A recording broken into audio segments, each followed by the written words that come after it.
how to send money from Grab Wallet to Gcash. Hello everyone.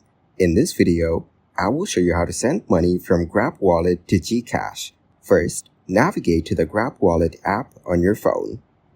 Now tap the payment option on the home page to access your Grab Wallet. Here, look for the Send Money feature. Next, choose the option to transfer money to a bank account such as Gcash. Then input the account details and double-check the information. Type the amount you want to send from your Grab Wallet. After that, review all the details and confirm. Once confirmed, the money should be transferred to the recipient's Gcash account.